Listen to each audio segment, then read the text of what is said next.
नमस्कार दोस्तों, स्वागत है आपका अपने यूट्यूब चैनल में। आज का हमारा टॉपिक होने वाला है बिंदुसार। अगर आपने इससे पिछली वीडियो नहीं देखी तो इससे पिछली वीडियो देखो। इससे पिछली वीडियो हमने आपका मौर्य वंश का संस्थापक चंद्रगुप्त मौर्य के बारे में कंप्लीट किया है और अब पढ़ने वाले हैं बिंदुसार, जो चंद्रगुप्त मौर्य का सबसे बड़ा पुत्र है। उससे पहले जो आपको सबसे पहले याद रखना है, बिंदुसार के बारे में जो क्वेश्चन पूछा जाता है कि भारतीय इतिहास का पहला शासक जो सिजेरियन विधि द्वारा शासक बना था। सिजेरियन विधि क्या है? जो ऑपरेशन के माध्यम से उत्पन्न हुआ था और उसके बाद वो शासक बना। तो ऐसा पहला शासक कौन है? बिंदुसार। तो भारत का पहला सिजेरियन शासक किसे बोला जाता है? तो बताना, बिंदुसार। क्लियर है? उसके बाद जो नेक्स्ट आपको याद रखना है, एक व्यक्ति है सुबंधु। सुबंधु कौन है? तो बिंदुसार का सेनापति है। ये सुबंधु प्रसिद्ध क्यों होता है? कि ये सुबंधु चाणक्य की हत्या कर देता है। चाणक्य की हत्या किसके द्वारा की गई थी? सुबंधु के द्वारा। और सुबंधु कौन था? बिंदुसार का सेनापति। इसका रीजन क्या होता है? ये जो सुबंधु बिंदुसार का सेनापति होता है, ये बिंदुसार से ये कहता है कि जब आपका जन्म हुआ था और जब आपके जन्म के दौरान ही आपकी माता मर जाती है, उसका कारण क्या है? चाणक्य। तो इस कारण चाणक्य और बिंदुसार में मतभेद हो जाता है और चाणक्य इनका साम्राज्य छोड़ते हैं और मध्य प्रदेश चले जाते हैं, जहां पर सुबंधु द्वारा चाणक्य को मार दिया गया। तो ये जो सिस्टम है आपको याद रखना है। उसके बाद देखते हैं नेक्स्ट आगे, जो बिल्कुल बेसिक चीज़ें इसमें दी गई होंगी। देखो इसमें क्या दिया गया। चंद्रगुप्त मौर्य का उत्तराधिकारी बिंदुसार हुआ, जो कि 298 ईसा पूर्व मगध की गद्दी पर बैठा। बिंदुसार को अमित्रघात के नाम से जाना जाता है। अमित्रघात का अर्थ होता है शत्रु विनाशक, अर्थात शत्रुओं का नाश करने वाला। अब देखो नेक्स्ट आगे जो दिया गया, बिंदुसार आजीवक संप्रदाय का अनुयायी था, अर्थात आजीवक संप्रदाय को मानने वाला पहला शासक कौन था या सबसे बड़ा शासक? तो आंसर आता आपका बिंदुसार। उसके बाद नेक्स्ट नोट में कुछ लिखा है, एक बार देख लेते हैं। आजीवक संप्रदाय का संस्थापक कौन है? मकलीपुत्र गोसाल। अब मकलीपुत्र गोसाल और आजीवक संप्रदाय के बारे में आपको एक चीज़ याद रखनी है कि ये मकलीपुत्र गोसाल एक बहुत महान व्यक्ति, जिनके साथ मकलीपुत्र गोसाल का विवाद होता है। तो मकलीपुत्र गोसाल का विवाद किसके साथ होता है? तो याद रखना, महावीर स्वामी द्वारा। तो मकलीपुत्र गोसाल का महावीर स्वामी द्वारा मतभेद हो जाता है, जिसका कारण क्या था?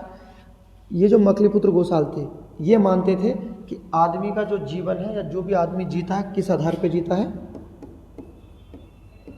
भाग्यवाद के आधार पर। अर्थात आदमी का भाग्य पहले ही निर्भर हो चुका होता है। आदमी तो मात्र एक जरिया है जीवन जीने का, जबकि उसका भाग्य पहले से निर्भर हो चुका है। तो मकलीपुत्र गोसाल कहते थे, जो किस संप्रदाय के थे?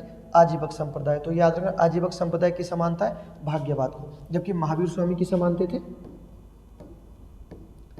कर्मवाद को।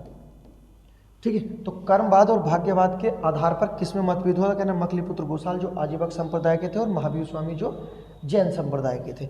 इतनी चीज़ें क्लियर हैं। लेकिन आपको एक चीज़ और याद रखना है कि अगर ये पूछा जाए कि भारत में जिस समय जैन धर्म बौद्ध धर्म दोनों अपने चरम पर थे, तो तीसरा संप्रदाय क्या था? तो तीसरा संप्रदाय आजीवक संप्रदाय, जिसके संस्थापक कौन थे? मकलीपुत्र गोसाल थे। क्लियर है? इसके बाद आपको जो एक चीज़ याद रखनी है, ये पूछा जाए कि आजीवक संप्रदाय का केंद्र क्या था? तो आजीवक संप्रदाय का केंद्र आपका श्रावस्ती था। आजीवक संप्रदाय का केंद्र श्रावस्ती है, आपको याद रखना है। उसके बाद अगर पूछा जाए आजीवक संप्रदाय की भाषा क्या थी, तो आप बताना, प्राकृत और मागधी दोनों आजीवक संप्रदाय की भाषा है। आजीवक संप्रदाय किस में विश्वास रखता है? तो कहना कर्मवाद में सॉरी क्या कहना, भाग्यवाद में विश्वास करता है। कर्मवाद में आपका जैन धर्म करता है। इतनी चीजें क्लियर है। उसके बाद नेक्स्ट एक व्यक्ति का नाम आता है आजीवक संप्रदाय का सबसे प्रसिद्ध अंतिम अनुयायी। तो आजीवक संप्रदाय का सबसे प्रसिद्ध अंतिम अनुयायी था, नाम याद रखना उनका, नंद दक्ष। नंद दक्ष आजीवक संप्रदाय का अंतिम प्रसिद्ध व्यक्ति है, जो कि किसके समकालीन थे? तो कहना गुप्त वंश के समकालीन थे। ये पूछा जाता है गुप्त वंश के समकालीन कौन सा आजीवक संप्रदाय का व्यक्ति था? तो कहना नंद दक्ष था। क्लियर है। अब देखते हैं नेक्स्ट आगे। तो आजीवक संप्रदाय के बारे में जो बोला है आपको याद रखना, क्योंकि यहाँ से क्वेश्चन पूछे जाते हैं आजीवक संप्रदाय से। अब देखो नेक्स्ट आगे जो दिया गया है, वायु पुराण में बिंदुसार को भद्रसार बोला गया है, यही है। वायु पुराण में क्या बोला गया? भद्रसार बोला गया है। एक व्यक्ति स्ट्रैबो के अनुसार सीरिया नरेश एंटियोकस ने बिंदुसार के दरबार में डायमेकस नामक राजदूत भेजा था। इसे ही मैगस्थनीज का उत्तराधिकारी माना गया है। तो मैगस्थनीज जो चंद्रगुप्त मौर्य के दरबार में आया था उसका उत्तराधिकारी कौन है? तो कहना डायमेकस, जो किसके द्वारा भेजा गया था? Syria Naresh Antiochus. तो सीरिया नरेश एंटियोकस किसके समकालीन है? तो कहना बिंदुसार। और इसके द्वारा भेजा गया व्यक्ति डायमेकस किसके दरबार में आता? वो भी आपका बिंदुसार। और ये जो आपका है डायमेकस किसका? आपका तो मैगस्थनीज का उत्तराधिकारी है। बिल्कुल बेसिक जानकारी है, यहीं से क्वेश्चन बनते हैं। बिंदुसार से ज़्यादा क्वेश्चन नहीं बनते, क्योंकि बिंदुसार द्वारा कोई क्षेत्र नहीं जीता गया है। बस इसके बारे में इसके नाम और इसके समकालीन राजा पूछे गए हैं। इतनी चीज़ें याद है, याद रखना। उसके बाद नेक्स्ट देखो, एक चीज़ और याद रखना, ये जो व्यक्ति है स्ट्रैबो, इनके द्वारा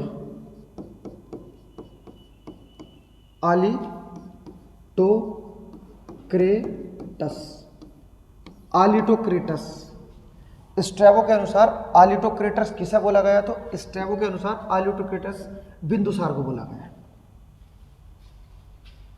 स्ट्रैबो ने बिंदुसार को क्या बोला है? आलिटोक्रेटस। ये आपको नाम याद रखना है, क्योंकि इसी तरह से नाम आते हैं जिस तरह चंद्रगुप्त मौर्य का है, चंद्रगुप्त मौर्य के नाम आते हैं, इसी तरह से आपका बिंदुसार के भी नाम आते हैं। आलिटोक्रेटस किसका नाम है? कहना बिंदुसार का। एंड्रोकोटस सेंड्रोकोटस किसका नाम है? तो चंद्रगुप्त मौर्य के नाम है। उसके बाद देखो नेक्स्ट आगे जो दिया गया है, जैन ग्रंथों में बिंदुसार को सिंहसेन कहा गया है। देखो अलग अलग है, इसके नाम क्या थे? वायु पुराण में क्या बोला गया? भद्रसार। अगर पूछे जैन ग्रंथों में क्या पूछा गया? सिंहसेन। ठीक, उसके बाद अगर पूछे अन्य नाम क्या? अमितघात, जिसका अर्थ क्या? शत्रु का विनाश करने वाला। किस धर्म का अनुयायी है? आजीवक संप्रदाय का है, आजीवक का अनुयायी है। तो ये चीज़ें ना देखो, इसके बारे में बस नाम ही चल रहे हैं या इसके समकालीन राजा रहे, इसके बारे में और कोई क्वेश्चन नहीं बनते। लेकिन हाँ, यहाँ से क्वेश्चन जरूर बनते हैं, आपको ये चीज़ याद रखनी है बिंदुसार से। उसके बाद देखते हैं नेक्स्ट आगे जो दिया गया होगा। देखो आगे देखा, किस्मत का था, जैन ग्रंथों के अनुसार बिंदुसार को सिंहसेन कहा गया है। अब देखो नेक्स्ट, बिंदुसार के शासनकाल में तक्षशिला जो सिंधु और झेलम नदी के संगम पर है, ये याद रखना। बिंदुसार के समय में शासनकाल में तक्षशिला सिंधु और झेलम नदी के संगम पर है में विद्रोह हुआ था। ठीक है, इस विद्रोह को दबाने के लिए बिंदुसार ने पहले सुसीम को और बाद में अशोक को भेजा था। दोनों व्यक्तियों से क्वेश्चन बनते हैं, आप याद रखना कि बिंदुसार के शासनकाल में कहाँ पर विद्रोह हुआ था? तो कहना तक्षशिला में। और बिंदुसार ने पहले किसे भेजा था? अपने बड़े पुत्र सुसीम को भेजा था। और जो आपको याद रखना, बिंदुसार ने अपने पुत्र सुसीम को ही अपना उत्तराधिकारी नियुक्त किया था, जबकि अशोक तो अपनी योग्यता के आधार पर शासक बना था। तो बिंदुसार ने अपना उत्तराधिकारी किसे बनाया था? तो कहना सुसीम। तो पहले सुसीम को भेजा, उसके बाद अशोक। तो सुसीम तो असफल हो जाता है तक्षशिला में जो विद्रोह था उसे दबाने में, लेकिन अशोक अपनी क्रूरता के कारण उसे दबा देता है और सफल हो जाता है। उसके बाद देखते हैं नेक्स्ट आगे जो लिखा है। एक चीज और याद रखना कि बिंदुसार के समय अशोक कहाँ का प्रशासन देखता था? तो कहना बिंदुसार के समय अशोक उज्जैन और मालवा का प्रशासन देखता था। तो अपने पिता के समय अशोक कहाँ का प्रशासन था? तो उज्जैन और मालवा का प्रशासक था, राज्यपाल था, याद रखना। उसके बाद देखो नेक्स्ट, एथेनियस के अनुसार बिंदुसार ने सीरिया शासक एंटियोकस प्रथम से मदिरा, सूखे अंजीर एवं दार्शनिक भेजने की प्रार्थना की थी। तो ये याद रखना कि बिंदुसार के समकालीन है सीरिया के शासक, नाम क्या है? एंटियोकस। से क्या क्या मांग करता है कि आप अपने यहाँ से हमें मदिरा भेजो, हम देखना चाहते हैं। उसके बाद सूखे मेवे जिसे अंजीर बोलते हैं वो भेजो, और दार्शनिक जो फिलोसफर होते हैं उन्हें भेजो। तो होता यह है कि जो एंटियोकस है ये आप इसके पास मदिरा और सूखे अंजीर तो भेज देता है, लेकिन दार्शनिक भेजने के लिए इनकार कर देता है। ठीक है, तो ये याद रखना, क्या इनकार कर देता है? कहना दार्शनिक भेजने के लिए इनकार कर देता है। उसके बाद देखो आगे जो दिया गया है, बौद्ध विद्वान तारानाथ ने बिंदुसार को 16 राज्यों का विजेता कहा है। अब देखो यहाँ से क्वेश्चन जो बनता है आपको याद रखना, ये पूछा जाए कि बिंदुसार ने कितने क्षेत्र जीते, तो आप कहना बिंदुसार द्वारा कोई क्षेत्र नहीं जीता गया है, जबकि इनके पिता और इसका जो बेटा होगा उनके द्वारा बहुत क्षेत्र जीते जाएंगे, जबकि बिंदुसार के आधार पर बिंदुसार के द्वारा कोई क्षेत्र नहीं जीता गया। लेकिन फिर भी एक व्यक्ति का नाम पूछा जाएगा, तारानाथ, कि तारानाथ के आधार पर बिंदुसार ने कितने क्षेत्र जीते थे, तो कहना 16 क्षेत्र जीते थे। क्लियर है। उसके बाद देखो आगे जो दिया है, बिंदुसार की सभा में 500 सदस्यों वाली एक मंत्री परिषद होती थी, जिसका प्रधान कौन होता था भैया, खल्लाटक होता था, खल्लाटक था। तो बिंदुसार के समय मंत्री परिषद का प्रधान कौन था, खल्लाटक। कितने सदस्य होते थे, 500 सदस्य होते थे। तो बिंदुसार का कोई साम्राज्य विस्तार के आधार पर कोई इतना बड़ा इतिहास नहीं है, लेकिन हाँ इसके नाम और इसके समकालीन जो राजा थे और जो इसके नाम है वो आपको याद रखना है। वीडियो पसंद आई हो तो लाइक करो, सब्सक्राइब करो। अगली क्लास में हम पढ़ेंगे आपका अशोक।